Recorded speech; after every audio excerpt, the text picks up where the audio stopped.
नमस्कार, स्वागत है आप सभी का कालचक्र में। मैं हूं विपनेश माथुर और मेरे साथ हैं प्रश्न कुंडली विशेषज्ञ पंडित सुरेश पांडे जी। पंडित जी, आपका बहुत बहुत स्वागत है। धन्यवाद। पंडित जी की सलाह मानेंगे तो कभी नहीं पछताएंगे। सुखी जीवन के राज बताएंगे पंडित सुरेश पांडे जी आज कालचक्र में। जी हाँ, अगर आपको भी लाइफ में अब तक असफलता, उदासी, नुकसान और परेशानियां उठानी पड़ी हैं तो घबराइए नहीं, क्योंकि आज पंडित जी आपको आपकी राशि अनुसार सलाह देने वाले हैं। साथ ही आज 12 राशि वालों को पंडित जी वो खास उपाय भी बताएंगे जिसे करने के बाद मिलेगी निरोगी काया, घर आएगी माया, संतान होगी आज्ञाकारी और आप बनेंगे भाग्यशाली। अपने वर्तमान और भविष्य को बेहतरीन बनाने के लिए पूरे 1 घंटे बने रहिए हमारे साथ और ध्यान से देखिए आज का कालचक्र। तो आज पंडित जी आपको राशि अनुसार बेहद दिलचस्प जानकारी देने वाले हैं। तो चलिए अपनी इस चर्चा को शुरू करते हुए सबसे पहले बात करते हैं मेष राशि वालों की। मेष राशि वाले अपने समय को बेहतरीन बनाने और तरक्की पाने के लिए कौन से खास उपाय करें, साथ ही वो कौन सी सलाह है जो पंडित जी आज मेष राशि वाले जातकों को देने वाले हैं, आइए जानते हैं।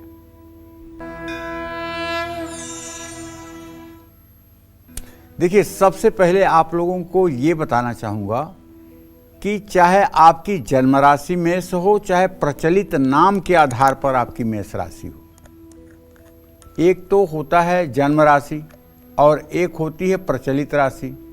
जैसे भगवान राम का जन्म कर्क राशि में हुआ, लेकिन उनका नाम राम था तो वो तुला राशि में थे। भगवान कृष्ण का जन्म वृषभ राशि में हुआ, रोहिणी नक्षत्र में हुआ, लेकिन उनका प्रचलित नाम कृष्ण था तो वो मिथुन राशि में पैदा हुए। उसी तरह से जहाँ तक मेरी जानकारी है, पूर्वांचल में जहाँ का मैं रहने वाला हूँ, राशि नाम पर किसी का नामकरण नहीं होता है। राशि नाम को हर समय छिपा के रखा जाता है और प्रचलित नाम दूसरा रखा जाता है। लेकिन दिल्ली और दिल्ली से पश्चिम तरफ अगर हम बढ़ें, पंजाब हरियाणा की तरफ, तो यहाँ जो नाम अक्षर निकलता है उसी पर लगभग लोग नामकरण करते हैं। वहाँ की मान्यता ये है कि असली नाम अगर प्रकाशित होगा तो इस पे जादू, टोना, अभिचार, तंत्र मंत्र का प्रयोग हो जाएगा, इसलिए नहीं रखते हैं और यहाँ के लोग रखते हैं।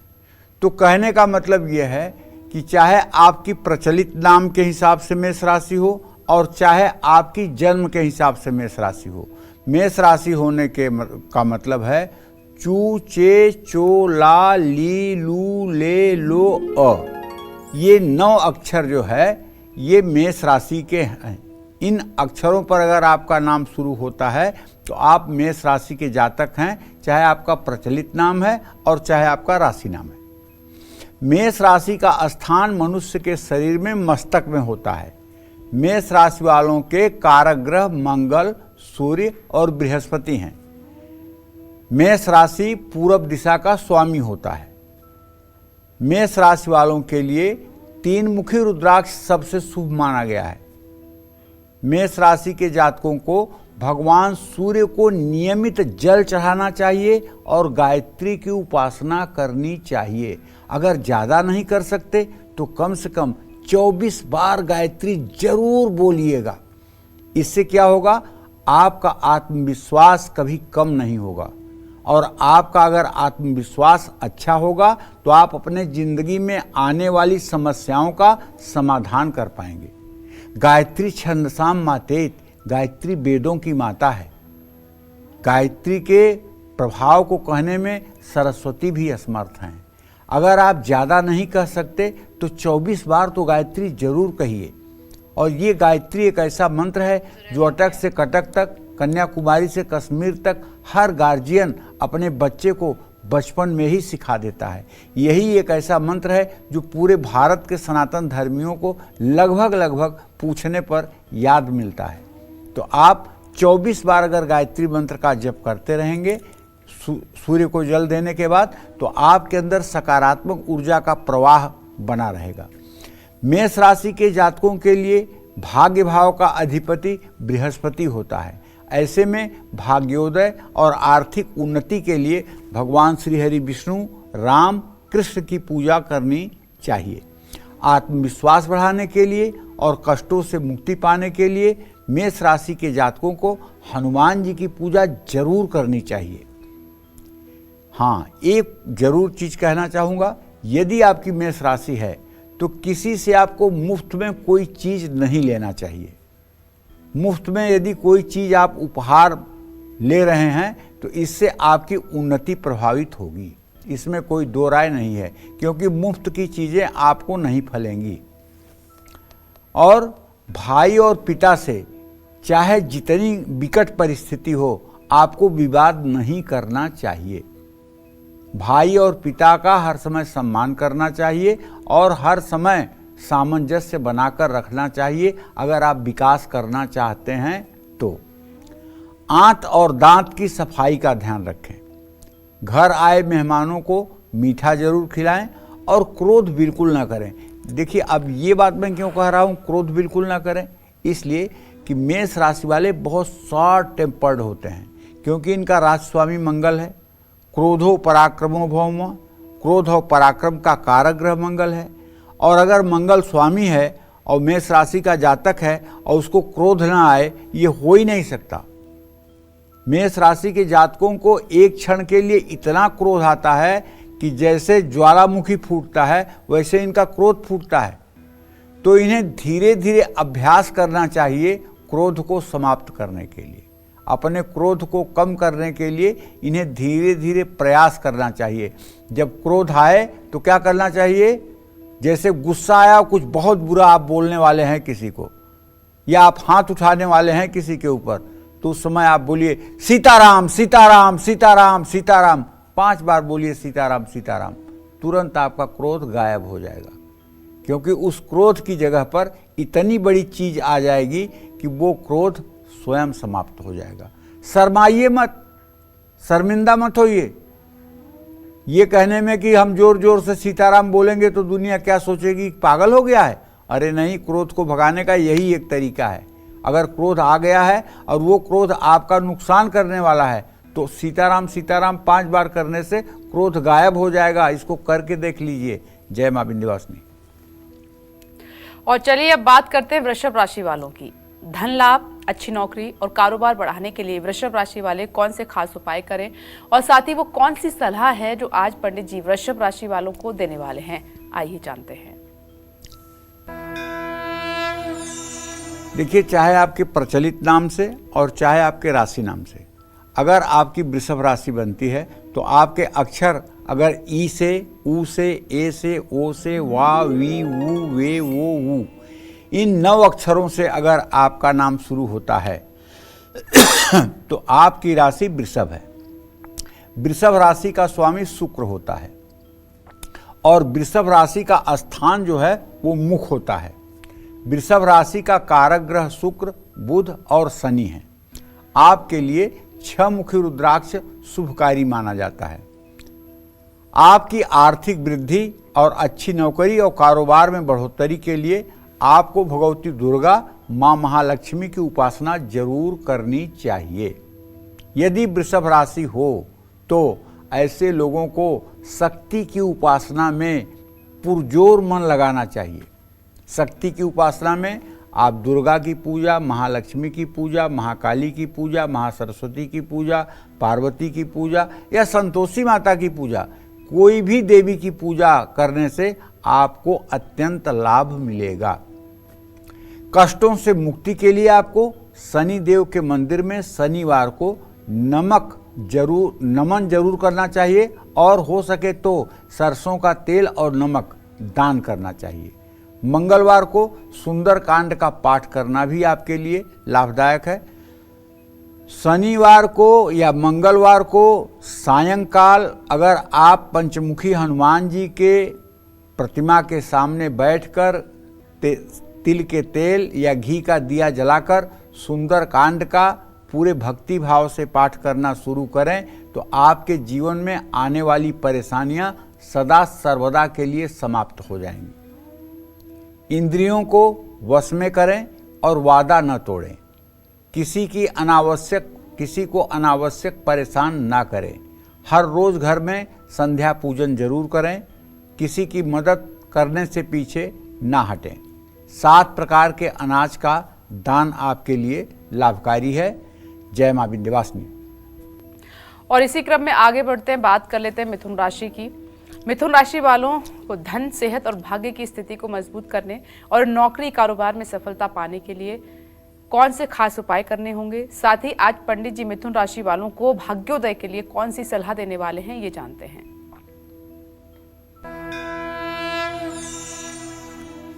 देखिए, चाहे आप अपने प्रचलित नाम से और चाहे राशि नाम से अगर मिथुन राशि के जातक हैं तो निश्चित है का, की, कु, के, को, घ, अंग, छ, ह, ये इतने अक्षर जो है मिथुन राशि के हैं। अगर इन अक्षरों से आपका नाम शुरू होता है तो आपकी मिथुन राशि है। ये राशि वायु तत्व प्रधान राशि है और मिथुन राशि का स्वामी ग्रह बुध है। मिथुन राशि का स्थान छाती है, बाजू और श्वास नली में इसका स्थान है, कंठ पर भी इसका स्थान है। आपको हर समय 4 मुखी रुद्राक्ष शुभकारी है। धन, सेहत और भाग्य की स्थिति को मजबूत करने के लिए मिथुन राशि के जातकों को भगवान गणेश की उपासना जरूर करनी चाहिए। गणेशो साक्षात कृष्ण, गणेश साक्षात कृष्ण हैं, ये बात भी ध्यान में रखना चाहिए।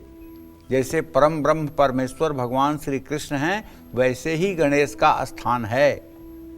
कारोबार हो या नौकरी हो, अगर हर समय आप चाहते हैं कि सफलता बनी रहे तो आपको भगवान श्री हरि विष्णु की उपासना करनी चाहिए। प्रातः स्मरामि भवभीति महार्ति शांत्यै नारायणं गरुड़वाहन यब्जनाभं ग्राहाभिभूति वरवारण मुक्ति हेतुम चक्रायुधम तरुणवारिज पत्र नेत्रम। ओम नमो भगवते वासुदेवाय। दाहिने हाथ में चक्र, बाएं हाथ में शंख और फिर दाहिने नीचे के हाथ में गदा और बाएं नीचे हाथ में कमल का फूल लिए हुए भगवान श्री हरि विष्णु पीताम्बर धारण किए हुए आपके हृदय में हैं, ऐसा भाव करते हुए नित्य अपने दिनचर्या की शुरुआत करनी चाहिए। और रात्रि काल में सोने से पूर्व भी यही भाव करके शयन करना चाहिए। अगर ऐसा आप करेंगे तो आपके परिवार में सुख शांति बनी रहेगी, कष्टों का निवारण होगा और आप पवित्र आत्मा माने जाएंगे। शनि देव के मंदिर में दर्शन करने भर से लाभ मिलेगा। मसालेदार भोजन से आपको परहेज करना चाहिए। घर में कोई पंछी या मछली आपको नहीं पालना चाहिए। मुख्य द्वार पर मनी प्लांट का पौधा कभी भूल कर न लगाएं। अगर मनी प्लांट आप लगाए हैं तो उसे साउथ ईस्ट में रखें, साउथ ईस्ट के डायरेक्शन में मनी प्लांट रखें और वो ज़मीन पर फैलने न पाए, उसको ऊंचाई पर ही फैलने के लिए व्यवस्था बनाएं। चमड़े की वस्तुओं का आपको उपयोग नहीं करना चाहिए, चाहे वो आपकी वॉलेट हो, चाहे आपकी पर्स हो, चाहे आपका जूता हो। अगर चमड़े की वस्तुओं का प्रयोग आप कम करें तो शायद आपके लिए ज़्यादा अच्छा होगा। जय मां विंध्यवासिनी। दर्शक इस बीच हमारे साथ जुड़ गए हैं, फोन लाइन पर मौजूद हैं सुभाष जी दिल्ली से। स्वागत है आपका कालचक्र में। अपना प्रश्न पंडित जी से पूछिए। पंडित जी। हाँ, सदा सुखी रहिए। पंडित जी, मैं अपना राशि लगन जानना चाहता हूँ। मेरा नाम सुभाष है, मेरी उम्र 35 साल है। मैं अपनी राशि लगन जानना चाहता हूँ और मेरी माता जी घुटनों के दर्द से परेशान रहती है, कोई उपाय हो तो फिर। आपकी कुंभ राशि है, कुंभ राशि से आपको अपना सब कुछ विचार करना चाहिए। जहाँ तक माता जी के स्वास्थ्य का प्रश्न है तो इस विषय में आपको बता दूं कि आपके चतुर्थ भाव का स्वामी शुक्र है और उससे छठे भाव का स्वामी भी शुक्र है। माता जी को ये घुटनों का दर्द जो है ये उनके वजन के कारण है। थोड़ा सा उनको अपने वजन पर भी कंट्रोल करना चाहिए और हो सके तो पीपल के पेड़ के नीचे सरसों के तेल का दिया जलाकर पीपल की 7 परिक्रमा भी करनी चाहिए। इससे निश्चित रूप से उन्हें राहत मिलेगा, इससे निश्चित रूप से उन्हें आराम मिलेगा। जय मां विंध्यवासिनी। कर्क राशि की हम बात करेंगे, लेकिन एक और दर्शक इस बीच हमारे साथ मौजूद हैं। वर्षा जी, स्वागत है आपका कालचक्र में। अपना प्रश्न पंडित जी से पूछिए। प्रणाम पंडित जी। हाँ, सदा सुखी रहो बेटा। हाँ, मेरा नाम हर्षा है पंडित जी, हर्षा। जी जी। मेरे 2 प्रश्न है पंडित जी कि पहले तो मेरे बड़ा भाई है, उसका दुकान का उस पे केस चल रहा है, तो उसके पक्ष में होगा क्या? और मेरी 2 बेटियां हैं पंडित जी, एक 16 वर्ष की और दूसरी 21 वर्ष की। इन दोनों का भविष्य कैसा है? छोटी वाली अभी वो बोर्ड के एग्जाम दे रही है, आगे क्या करे? देखो हर्षा, ऐसा है कि जो तुम्हारे भाई के कोर्ट का केस चल रहा है, बड़ा मुश्किल है कि फैसला उनके पक्ष में आएगा। अगर ये सुंदरकांड का हर शनिवार को पाठ करना शुरू कर दें तो हो सकता है कि परिस्थिति कुछ बदल जाए, लेकिन अभी जवाब नकारात्मक है। दूसरी बात हर्षा, जो आपने अपने बेटियों के बारे में पूछा है तो वो बता दूं, बड़ी बेटी के भविष्य से तो आप बिल्कुल निश्चिंत रहिए। वो सुखी, संपन्न और एकदम सही जीवन व्यतीत करेगी। और छोटी बेटी भी आपकी सुलक्षणा है, लेकिन इसको आपको मैनेजमेंट का कोर्स कराना चाहिए। अगर आप मैनेजमेंट के कोर्स इसको कराएंगी तो इसका भी भविष्य अच्छा होगा। जय मां विंध्यवासिनी। चलिए अब कर्क राशि की बात कर लेते हैं। कर्क राशि वाले लोग अपने भाग्योदय के लिए कौन से खास उपाय करें, साथ ही पंडित जी की बताई हुई वो कौन सी सलाह है जो कर्क राशि वालों को अपने जीवन में हमेशा काम आएगी, जानते हैं। देखिए, चाहे आपकी प्रचलित राशि कर्क है, चाहे आपकी पुकार राशि कर्क है, हु हे होडा डीडू डेडो, ये नाम अक्षर 9 अक्षर कर्क राशि के हैं। और कर्क राशि जो है ये जल तत्व प्रधान राशि है। इसका स्वामी ग्रह चंद्रमा है। कर्क राशि के कारक ग्रह चंद्रमा हैं, मंगल हैं। कर्क राशि का स्थान हृदय पर माना जाता है। आपके लिए 2 मुखी रुद्राक्ष शुभकारी होता है। और कर्क राशि वालों को भगवान शिव की ही उपासना करनी चाहिए। कर्क राशि का स्वामी चूंकि चंद्रमा है,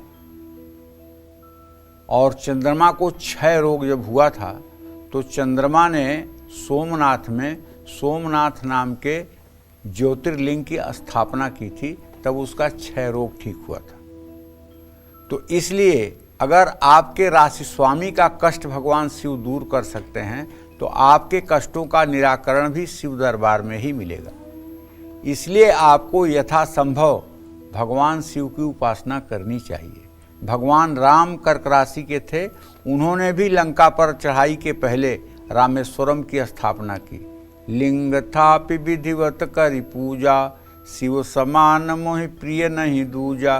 तो उन्होंने भी भगवान शिव की उपासना करके तब लंका पर चढ़ाई की थी। अगर आपकी कर्क राशि है तो आप मेरा आग्रह मान लीजिए कि आप और देवी देवताओं की पूजा करिए, मैं मना नहीं करूँगा, लेकिन आपके मुख्य आराध्य देव, आपके मुख्य इष्ट देव भगवान शिव होने चाहिए। और आपको रुद्राक्ष की माला पहनना भी चाहिए, और रुद्राक्ष की माला पर आपको ओम नमः शिवाय मंत्र का यथासंभव जप भी करना चाहिए। ये पंचाक्षर मंत्र आपके जीवन के समस्त कष्टों का निवारण करने वाला होगा। मंगल आपका योग कारक ग्रह है। ऐसे में आपको आर्थिक उन्नति के लिए हनुमान जी की भी उपासना करनी चाहिए। हनुमान जी के बारे में तो यहाँ तक कहा गया है कि ये रुद्रावतार हैं, ये तो पूरी दुनिया मानती है। और स्वामी परम पूज्य रामभद्राचार्य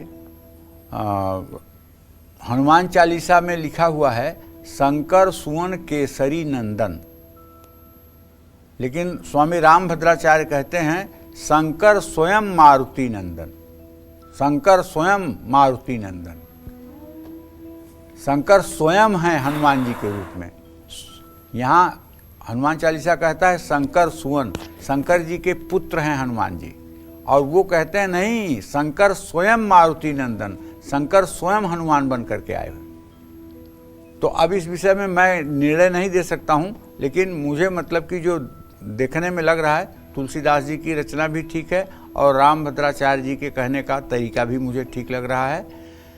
तो ये तो बड़े विद्वानों की बात है, लेकिन सच बात तो ये है कि शंकर जी का जो मतलब कि प्रतिबिंब है वो हनुमान जी में झलकता है, ऐसा मेरा आभास है। भाग्य को बल देने के लिए श्री राम की आराधना से आपको बहुत लाभ मिलेगा। जल्दबाजी में और कम उम्र में आपको विवाह नहीं करना चाहिए। धार्मिक स्थान में नंगे पैर जाना चाहिए। अपनी माँ का पूरा सम्मान करना चाहिए। अपनी गोपनीय बातों को जल्दी प्रकट नहीं करना चाहिए। इन सब बातों का अगर आप सलाह मान करके निर्वाह करें तो निश्चित रूप से आपका जीवन सफल रहेगा। जय मां विंध्यवासिनी। दर्शक कमल जी हैं इस वक्त हमारे साथ फोन लाइन पर मौजूद हैं दिल्ली से। स्वागत है आपका कालचक्र में। अपना सवाल पंडित जी से आप कर सकते हैं। प्रणाम पंडित जी। हाँ, सदा सुखी रहिए कमल जी। पंडित जी, मेरी माता जी का नाम मीना मिश्रा है और दिल्ली में रहती हूँ। उनसे हमारे चाचा जी ने प्रॉपर्टीज से रिलेटेड एक केस कर दिया है। आप अब जरा जोर से बोलिए, आपकी आवाज आ नहीं रही है। पंडित जी, मेरी माता जी का नाम मीना मिश्रा है, हम लोग दिल्ली में रहते हैं। जी हेलो। हाँ हाँ, सुन रहा हूँ जी। तो उन पर हमारे चाचा जी ने प्रॉपर्टी से रिलेटेड एक केस किया हुआ है, तो उसमें कब तक निवारण हो पाएगा पंडित जी? देखिए, आपके प्रश्न के हिसाब से जो मुझे दिखाई दे रहा है, मार्च 2025 के बाद उसका निराकरण होगा और आपके पक्ष में फैसला जाएगा। मार्च 2025 के पहले अभी उसका निराकरण नहीं होने वाला है। मार्च 2025 के बाद ही उसका निराकरण होने की संभावना है और मार्च 2025 से लेकर के अक्टूबर नवंबर 2025 तक इसमें फैसला आने की संभावना है और भी विलंब हो सकता है। जल्दबाजी में अभी इसका फैसला आता हुआ नहीं दिख रहा है। जय मां विंध्यवासिनी। अब निशा जी हमारे साथ मौजूद हैं कुशीनगर से। स्वागत है आपका कालचक्र में। अपना प्रश्न पंडित जी से पूछिए। प्रणाम पंडित जी। हाँ, सदा सुखी रहो बेटा। पंडित जी, आपके बताए हुए नियमों का हम बहुत अच्छे से पालन करते हैं, जिससे हमारा परिवार बहुत ही सुखमय है और बहुत अच्छे से हम लोग जीवन यापन कर रहे हैं। लेकिन मेरा सवाल है कि मेरी उम्र 29 साल हो गई है, तो मेरी शादी मतलब कैसे घर में होगी, कैसा मेरा जीवन रहेगा? और दूसरा सवाल है कि मैंने बीएड कर रखा है और मैं टीचिंग की तैयारी कर रही हूँ, तो मेरा सरकारी जॉब हो पाएगा कि नहीं?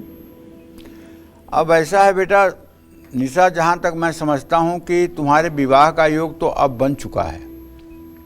मंगल और शुक्र दोनों ग्रह एक साथ हैं। ज़्यादा से ज़्यादा मई और जून के महीने तक रिश्ता तय हो जाएगा। नवंबर दिसंबर से लेकर फरवरी 2025 तक तुम्हारा पाणी ग्रहण संस्कार अर्थात विवाह कार्य संपन्न हो जाएगा। जहाँ तक तुम्हारे नौकरी का प्रश्न है तो चंद्रमा से दसम भाव में बुध और सूर्य की स्थिति बनी हुई है। अब इस चुनाव के बाद जब भी मतलब कि टीचर की वैकेंसी आएगी उसमें आप सेलेक्ट होगी, इसमें कोई दो राय नहीं है।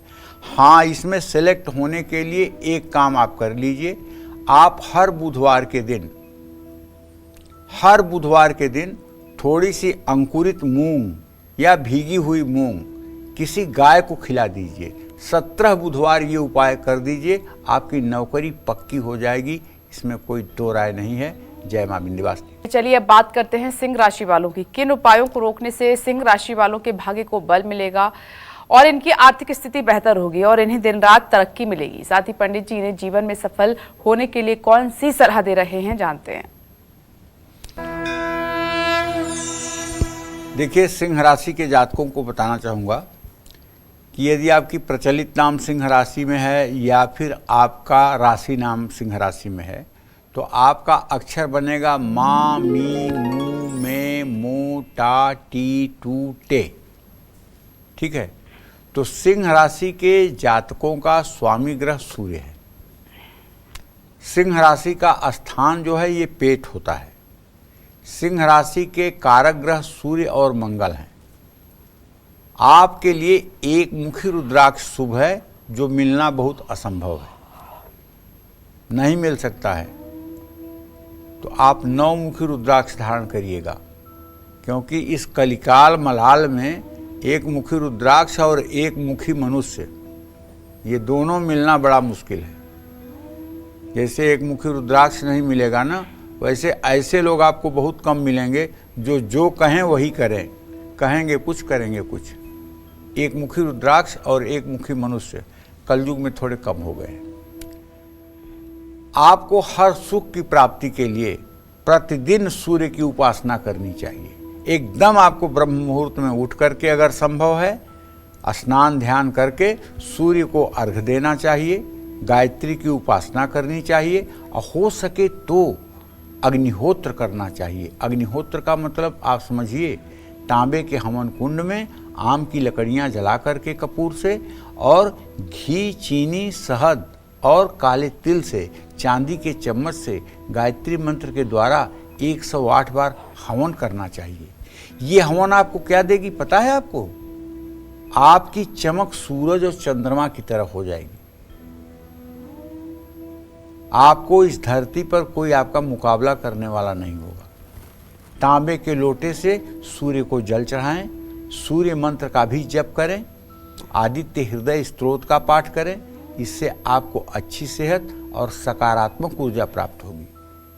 भाग्य को बल देने के लिए और पारिवारिक सुख शांति के लिए हनुमान जी की विधिवत उपासना करनी चाहिए। कारोबार और नौकरी में सफलता के लिए सिंह राशि के जातकों को भगवती दुर्गा की पूजा आराधना करनी चाहिए। सिंह राशि के जातकों को नवरात्र के 9 दिनों के कठोर व्रत जरूर करने चाहिए। सिंह राशि के जातक जब नवरात्र के 9 दिनों के कठोर व्रत करते हैं, मैं कठोर शब्द का प्रयोग इसलिए कर रहा हूँ कि व्रत करते हुए अगर आप पता लगा कि कुट्टू के आटे की कचौड़ियाँ और बढ़िया सब्जी बनवा करके और सेंधा नमक डाल करके दोनों वक्त खा रहे हैं, तो ये क्या व्रत हुआ? व्रत का मतलब ये हुआ कि सिर्फ जिससे शरीर का निर्वाह हो जाए इतना ही फलाहार ग्रहण करें। इतना फलाहार ग्रहण न करें जिससे पेट भर जाए। फलाहार अत्यंत कम मात्रा में करें जिससे शरीर का सिर्फ निर्वाह हो जाए और इंद्रियां शिथिल हो जाए। और हर समय आपको मांसाहार और नशीली चीज़ों से बचना चाहिए। किसी से मुफ्त में कोई चीज़ आपको नहीं लेनी चाहिए। और कहीं भी अगर आप यात्रा पर जा रहे हैं तो यात्रा शुरू करने से पहले कोई मीठी चीज़ अपने मुंह में रख करके तभी आपको यात्रा के लिए प्रस्थान करना चाहिए। जय मां विंध्यवासिनी। चलिए अब बात कर लेते हैं कन्या राशि की। कन्या राशि वाले लोग अपने भाग्योदय के लिए कौन से खास उपाय करें, साथ ही पंडित जी की बताई हुई वो कौन सी सलाह है जो कन्या राशि वाले जातकों को अपने जीवन में हमेशा काम आने वाली है, सुनिए। देखिए, यदि आपका प्रचलित नाम या आपकी राशि नाम कन्या राशि के अंतर्गत आती है तो इसमें जो अक्षर हैं वो है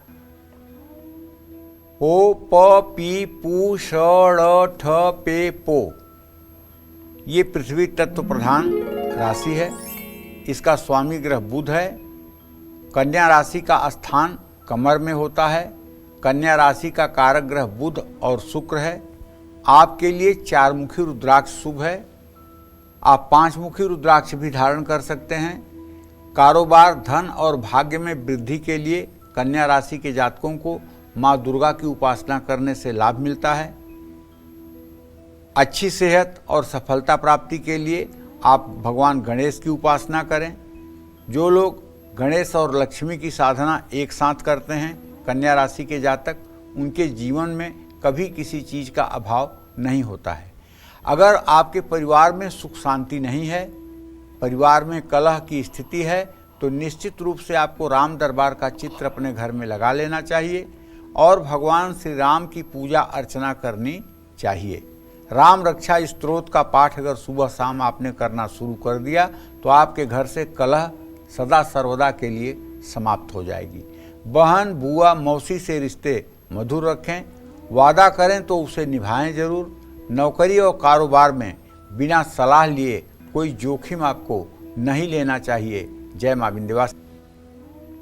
चलिए अब बारी आ गई है तुला राशि वालों की धन, सेहत और भाग्य की स्थिति को मजबूत करने और नौकरी कारोबार में सफलता पाने के लिए तुला राशि वाले कौन से खास उपाय करें। साथ ही आज पंडित जी तुला राशि वालों को भाग्योदय के लिए कौन सी सलाह देंगे, सुनिए। यदि आपकी प्रचलित राशि तुला है या जन्म राशि तुला है तो आपका अक्षर शुरू होता है रा, री, रू, रे, रो, ता, ती, तू, ते। ये वायु तत्व प्रधान तुला राशि है। इसका स्वामी ग्रह शुक्र है। तुला राशि का स्थान जो है ये मूत्राशय में होता है। तुला राशि का कारक ग्रह शुक्र, शनि और बुध है। आपके लिए 6 मुखी रुद्राक्ष सबसे शुभकारी होता है। तुला राशि के जातकों को माँ दुर्गा और माँ लक्ष्मी की बड़ी विधिवत उपासना करनी चाहिए। जो भी तुला राशि के जातक होते हैं वो अगर शक्ति की उपासना करें तो उन्हें बहुत जल्दी सिद्धि मिलती है, क्योंकि आपका राशि स्वामी शुक्र है और शुक्र की अधिष्ठात्री देवी भगवती दुर्गा है। तो जब तुला राशि का जातक स्नान ध्यान करके पवित्र होकर के आचमनी करके भगवती दुर्गा का आवाहन करता है तो उसके रोम रोम में रोमांच हो जाता है। और ऐसा साधक जब श्री सूक्त, कनकधारा स्तोत्र, दुर्गा सप्तशती का पाठ करता है तो उसके रोम रोम पुलकित हो जाते हैं। ऐसा साधक जब कभी ग्रहयोग बस संयोग अच्छा बनता है, भाग्योदय होता है, तो देवी भागवत का अगर पारायण कर ले तो अपने 21 पीढ़ियों को तार देता है। केवल देवी भागवत का एक बार पारायण, संपूर्ण पारायण नवरात्र में कर लेने से वो अपने 21 पीढ़ियों को तार देता है और 7 आगे आने वाली पीढ़ियों की दरिद्रता नष्ट हो जाती है। अगर आपकी तुला राशि है और आप ज़्यादा पूजा पाठ नहीं कर सकते हैं और आप परेशानी से जूझ रहे हैं, भाग्य आपका साथ नहीं दे रहा है, खराब ग्रह दशाएं आपके ऊपर हावी हैं, तो मैं आपको एक छोटा सा अपना अनुभव बताना चाहूँगा। आप श्रीमद् देवी भागवत महापुराण में 12 स्कंध 12वें स्कंद का पहले अध्याय से 6वें अध्याय तक का रोज पाठ करना सुबह शाम शुरू करिए। ये गायत्री की उपासना है खडंग सहित।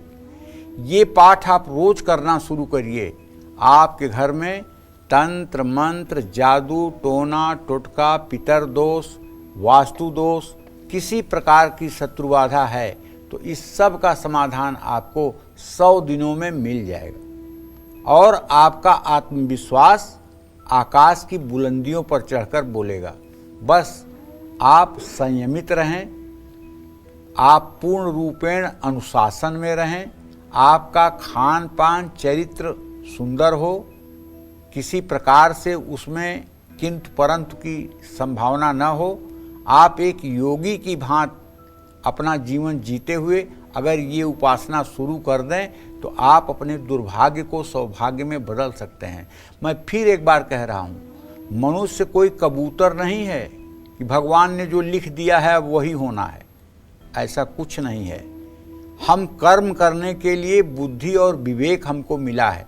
भगवान ने 83,99,999 योनियों के बाद मुझे मनुष्य योनि में भेजा है और इस योनि में आने के बाद हम शुभ कर्म करके अपने भाग्य को बदल सकते हैं। हम अपने प्रारब्ध को भी बदल सकते हैं शुभ कर्मों के द्वारा। वो शुभ कर्म क्या होते हैं? ईश्वर की शरणागति, ईश्वर को अपने आप को समर्पित करना और सब कुछ ईश्वर देख रहा है ऐसा मान करके जीवन जीना।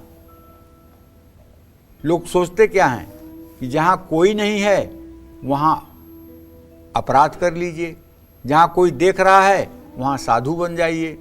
तो भगवान तो वहाँ भी देखता है जहाँ कोई नहीं देखता है। तो आप मनुष्य से डरते हैं, भगवान से नहीं डरते हैं। भगवान से डरने की जरूरत है, मनुष्य से डरने की क्या जरूरत है? देखिए, आपका योग कारक ग्रह शनि है। ऐसे में अगर आप शनि देव के मंत्रों का जप करेंगे तो इससे भी आपके परिवार में सुख शांति रहेगी, बच्चों का भाग्य संवरेगा, संतान सुख की प्राप्ति होगी, वैवाहिक जीवन अच्छा रहे, इसके लिए हर रोज आपको सुंदरकांड का पाठ करना चाहिए।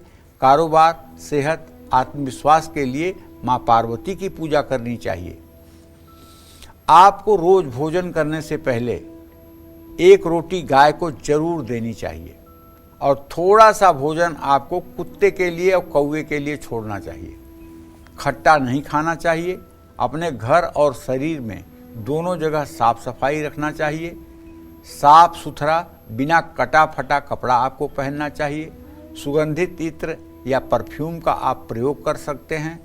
कर्म और मन से दोनों से पवित्र रहने की कोशिश करें। जय मां विंध्यवासिनी। चलिए अब बात करते हैं वृश्चिक राशि वालों की। शारीरिक और मानसिक स्वास्थ्य के लिए वृश्चिक राशि वालों को किसकी पूजा करनी चाहिए? आर्थिक उन्नति और संपत्ति की प्राप्ति के लिए कौन सा उपाय करना चाहिए? साथ ही आज पंडित जी वृश्चिक राशि वालों को भाग्योदय के लिए कौन सी सलाह देंगे, आइए जानते हैं। देखिए, यदि आपकी प्रचलित राशि वृश्चिक राशि है या आपकी जन्म राशि वृश्चिक राशि है तो ना, नी, नू, ने, नो या ई, यू, तो ये 9 अक्षर आपके राशि के बनते हैं। आपका राशि स्वामी ग्रह मंगल है। वृश्चिक राशि का जो स्थान है वो लिंग मूल है और गुदा है। इसके कारण ग्रह मंगल, गुरु और चंद्रमा है, कारक ग्रह। आपके लिए 3 मुखी रुद्राक्ष लाभकारी है। शारीरिक और मानसिक स्वास्थ्य के लिए आपको हनुमान जी की पूजा करनी चाहिए, हनुमान चालीसा का पाठ करना चाहिए। मंगलवार के दिन आपको ब्रह्मचर्य का पालन करना चाहिए। सुंदरकांड का आयोजन करके घर में शनिवार और मंगलवार को सुंदरकांड का आयोजन करना चाहिए। नित्य हनुमान चालीसा और बजरंग बाण का पाठ करना चाहिए। संकट मोचन हनुमानाष्टक का भी पाठ लाभदायक है। भाग्योदय के लिए आपको भगवान शिव की उपासना करनी चाहिए। हाँ, एक बात जरूर कहना चाहूँगा कि अब जैसे वृश्चिक राशि का कोई लड़का भी 6 महीने का होगा और कोई 80 साल का होगा, कोई 25 साल का होगा, कोई 50 साल का होगा, एक ही उम्र के सब लोग नहीं है ना। तो इस तरह से अगर आपकी ऐसी उम्र है जिस उम्र में आपके कंधे पर परिवार की जिम्मेदारी है, आपके सामने परिवार को पालने की समस्या है, आपके सामने परिवार के उत्तरदायित्व को निभाने की जिम्मेदारी है, बेटी बेटे को पढ़ाना लिखाना है, उनकी विवाह शादी करना है, घर मकान की व्यवस्था करना है और किस्मत नहीं साथ दे रही है, तो मैं आपको एक उपाय बताना चाहूँगा। आप 40 दिन लगातार किसी शिवालय में जाइए। शिव मंदिर नहीं, शिवालय। शिवालय उसको कहते हैं जहाँ गर्भगृह के अंदर शिवलिंग होता है और बाहर नंदी बैठे होते हैं, जिसका आकार पिरामिड की तरह होता है। जो मंदिर पिरामिड के आकार का होता है उसको शिवालय बोलते हैं। वहाँ जाकर के शिवलिंग की जल, दूध, बेलपत्र से पूजन करके, एक घी का दिया प्रज्वलित करके, कुछ भोग प्रसाद अर्पित करके और उत्तर दिशा में मुंह करके आसन पर बैठ करके आपको ओम नमः शिवाय का 24 माला जप करना चाहिए। ये उपाय अगर आप 40 दिन कर लें तो मैं दावे के साथ कह सकता हूँ आप अपनी जिम्मेदारियों को निभाने के लायक हो जाएंगे। आपको कोई न कोई रास्ता भगवान शिव की कृपा से ऐसा मिलेगा जिससे आप अपने जीवन का ठीक ढंग से निर्वाह कर पाएंगे। और अगर आपने ये नियम बना लिया कि नहीं, मुझे आजीवन इस नियम का पालन करना है, तो कुछ पूछना ही नहीं है। आशुतोष तुम अवधर दानी, आरत हरहूँ दीन जन जानी। भगवान शिव तो भोलेनाथ हैं। इनके शरण में जाने के बाद तो फिर कुछ असंभव रह ही नहीं जाता है। ये क्या नहीं दे सकते हैं, क्या नहीं कर सकते हैं। तो बस मैं तो आपसे यही कहूँगा कि इनकी शरणागति ले लीजिए। और गुरुवार को हो सके तो केले के पेड़ में जल और हल्दी डालिए, केले के पेड़ की पूजा करिए। किसी से मुफ्त में कोई चीज़ आप गिफ्ट में या उपहार में अगर लेंगे तो इससे आपको नुकसान होगा, लेकिन अगर संकोच बस आपको लेना पड़ रहा है तो आप ले लीजिए, उसको फिर आप आगे किसी को दे दीजिए, उसका उपयोग मत करिए। भाई और पिता से सामंजस्य बनाकर रखिए, उनकी आज्ञा का पालन करिए। पेट और दांत ये दोनों ठीक रहें, इसके बारे में भी आपको ध्यान रखना चाहिए। घर आए मेहमानों का मीठा खिला करके स्वागत करें और क्रोध आपको बिल्कुल नहीं करना चाहिए। जय मां विंध्यवासिनी। चलिए अब बात करते हैं धनु राशि वालों की धन लाभ, अच्छी नौकरी और कारोबार बढ़ाने के लिए धनु राशि वाले कौन से खास उपाय करें, साथ ही वो कौन सी सलाह है जो आज पंडित जी धनु राशि वाले जातकों को देना चाहते हैं। आइए जानते हैं।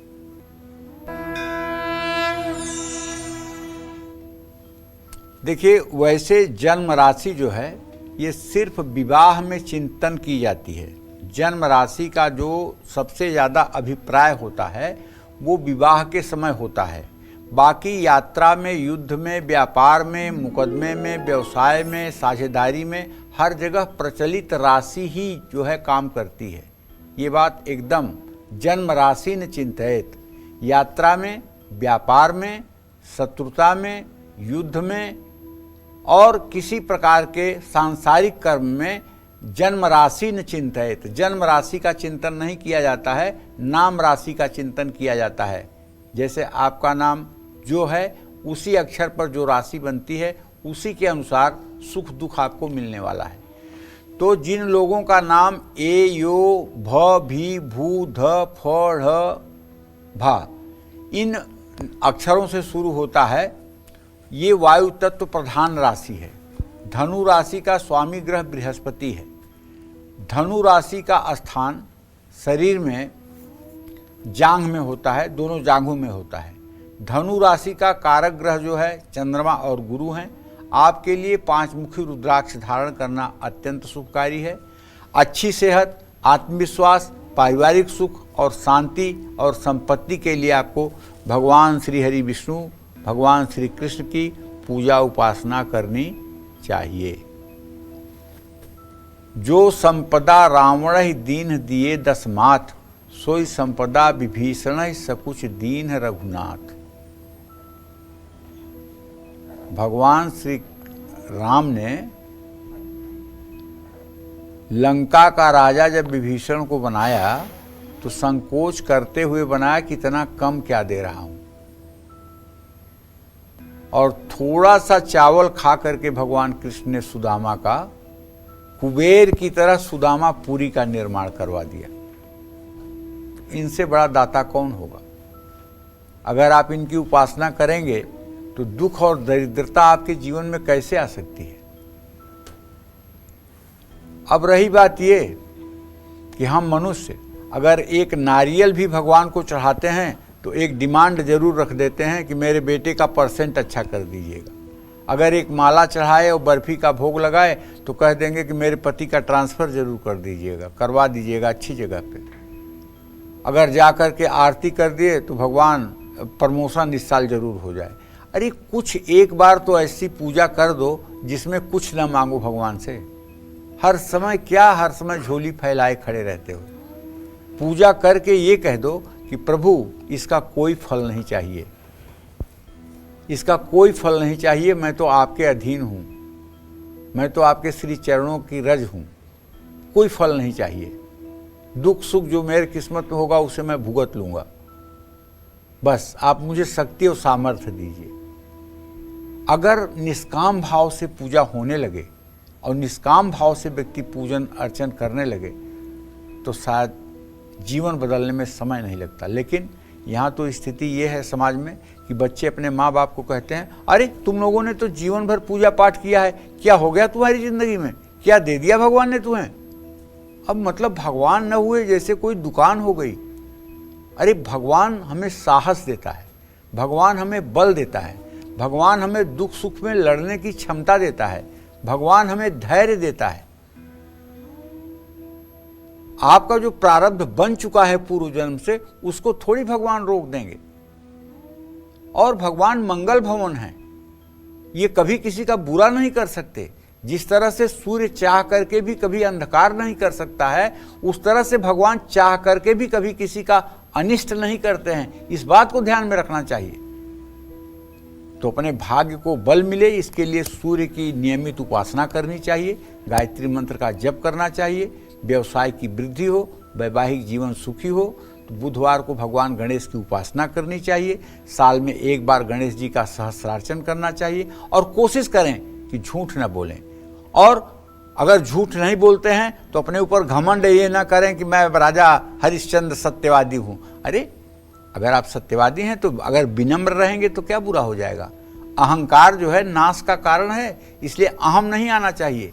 अपने आचरण को हमेशा शुद्ध रखिए, पीपल के पेड़ में जल चढ़ाते रहिए, हल्दी की गांठ अपने घर में रखिए, गुरु जरूर बनाइए और पीपल के पेड़ में जल चढ़ाइए। जय मां विंध्यवासिनी। चलिए अब बात करते हैं मकर राशि वालों की। मकर राशि वाले अपने भाग्य को बेहतरीन बनाने और तरक्की पाने के लिए कौन से खास उपाय करें, साथ ही वो कौन सी सलाह है जो पंडित जी आज मकर राशि वालों को देने वाले हैं, आइए जानते हैं। देखिए, आपकी अगर प्रचलित राशि मकर राशि है या राशि नाम आपका मकर राशि में है तो आपका अक्षर होगा भो, जा, जी, खी, खू, खे, खो, ग, गी। पृथ्वी तत्व प्रधान ये आपकी मकर राशि है। आपका स्वामी ग्रह स्वयं शनिदेव हैं। मकर राशि का स्थान शरीर में दोनों घुटनों में माना जाता है। मकर राशि का कारक ग्रह बुध, शुक्र और शनि है। आपके लिए 7 मुखी रुद्राक्ष लाभदायक है। सेहत, आत्मविश्वास, धन और भावनात्मक संतुलन के लिए शनि देव के मंत्रों का जप करना चाहिए। नीलांजन समाभासम रविपुत्रम यमाग्रजम छायामार्तंड संभूतम तम नमामि शनैश्चरम। अगर इस मंत्र का 108 बार नित्य आप जप कर लें तो शनि देव की कृपा हर समय आपके जीवन पर बरसती रहेगी। शनिवार को शनि देव की प्रतिमा के सामने अगर जा रहे हैं तो उनके चरणों का दर्शन कीजिए। उनके मुख की तरफ देखने की दुस्साहस मत करिए। भैरव की भी आप उपासना कर सकते हैं। मंगल आपका योग कारक ग्रह है। तरक्की और कष्टों से मुक्ति, पारिवारिक सुख शांति के लिए हनुमान जी की उपासना जरूर करनी चाहिए। कारोबार में वृद्धि और स्थायित्व के लिए माँ दुर्गा की पूजा करें। शनि की वस्तुओं का दान कर सकते हैं। चींटी और कौवे को हर रोज कुछ दें। नेत्रहीन और शारीरिक रूप से अक्षम लोगों को और सफाई कर्मचारियों को, ज़रूरतमंद लोगों को कुछ दान करें और उन्हें कभी अपमानित ना करें। अपने कर्म सुधारें और पापों के लिए ईश्वर से क्षमा मांगें। जय मां विंध्यवासिनी। चलिए अब बात करते हैं कुंभ राशि वालों की। भाग्योदय के लिए कुंभ राशि वाले कौन से खास उपाय करें, साथ ही वो कौन सी सलाह है जो आज पंडित जी कुंभ राशि वालों को देने वाले हैं, जानते हैं। सबसे ज़्यादा पूरे विश्व में इसी राशि के लोग होते हैं। इनकी आबादी सबसे ज़्यादा होती है। अगर आपको विश्वास न हो तो अपने टेलीफोन की जो कांटेक्ट लिस्ट है उसको खोल के देख लीजिए। इन अक्षरों पर सबसे ज़्यादा नाम आपको मिलेंगे। तो अगर आपकी कुंभ राशि प्रचलित है या कुंभ राशि आपकी जन्म राशि है तो गु, गे, गो, सा, सी, सु, से, सो, द, ये वायु तत्व प्रधान कुंभ राशि है। शनि देव इसके स्वामी हैं। और कुंभ राशि का शरीर में स्थान जो है वो पैरों की पिंडलियां हैं। कुंभ राशि का कारक ग्रह शनि, शुक्र और बृहस्पति हैं। आपके लिए 7 मुखी रुद्राक्ष वरदान है। शनि देव की उपासना करने से कुंभ राशि का आत्मविश्वास बढ़ेगा, अच्छी सेहत मिलेगी, मानसिक शांति प्राप्त होगी। आपको भगवती दुर्गा की भी आराधना करनी चाहिए। अगर आप शक्ति की उपासना करेंगे तो आपके अंदर विशेष निखार आएगा। भाग्योदय के लिए और पारिवारिक शांति के लिए माँ दुर्गा की पूजा मैं बता रहा हूँ, आपके लिए बहुत ही उत्तम है।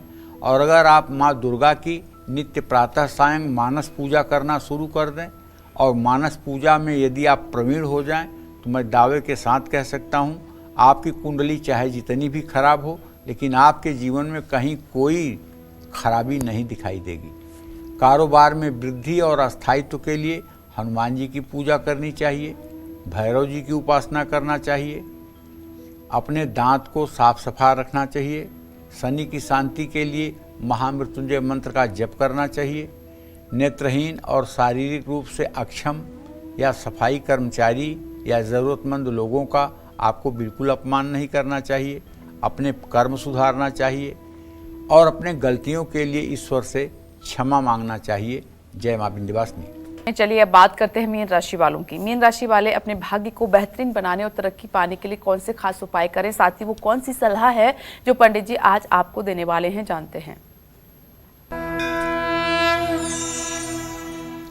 देखिए, यदि आपकी प्रचलित राशि, प्रचलित नाम की राशि मीन राशि है या आपकी जन्म राशि मीन राशि है तो आपका अक्षर शुरू होगा दी, दू, थ, झ, य, दे, दो, चा, ची। इन 9 अक्षरों से आपका नाम शुरू होगा। मीन राशि जल तत्व प्रधान राशि है। इसके स्वामी ग्रह बृहस्पति हैं और इसके कारक ग्रह गुरु, मंगल और सूर्य हैं। अच्छी सेहत, आत्मविश्वास, कारोबार में वृद्धि के लिए आपको नियमित प्रभु श्री राम की आराधना करनी चाहिए, कृष्ण की आराधना करनी चाहिए। आपके भाग्येश मंगल हैं। ऐसे में आर्थिक और भाग्य वृद्धि के लिए आपको हनुमान जी की भी पूजा करनी चाहिए। श्री राम स्तुति करना आपके लिए अत्यंत शुभकारी है। आपको एक सलाह मैं देना चाहूँगा, कोशिश करिए कि जीवन में झूठ बोलने की नौबत ना आए। इससे क्या होगा कि झूठ बोलने से आप खुद फंस जाएंगे। अपने ज्ञान का घमंड बिल्कुल मत करें। पिता, दादा या गुरु का भूल करके भी अपमान न करें। धर्म स्थान, धर्म ग्रंथ या देवी देवताओं के प्रति सम्मान प्रदर्शित करें। नास्तिक और नास्तिक विचार के लोगों से अपने को दूर रखें और हर समय अपने आचरण को शुद्ध रखें। जय मां विंध्यवासिनी। पंडित जी, दर्शकों को महत्वपूर्ण जानकारी देने के लिए धन्यवाद। धन्यवाद। उम्मीद करते हैं कि आज का विषय आपको पसंद आया होगा। कल फिर नए विषय के साथ और आपकी परेशानियों को दूर करने के लिए ढेरों उपाय लेकर आएंगे हम पंडित सुरेश पांडे जी के साथ। तब तक के लिए कालचक्र की टीम को दीजिए इजाजत और देश दुनिया की खबरों के लिए देखते रहिए न्यूज़ 24। नमस्कार।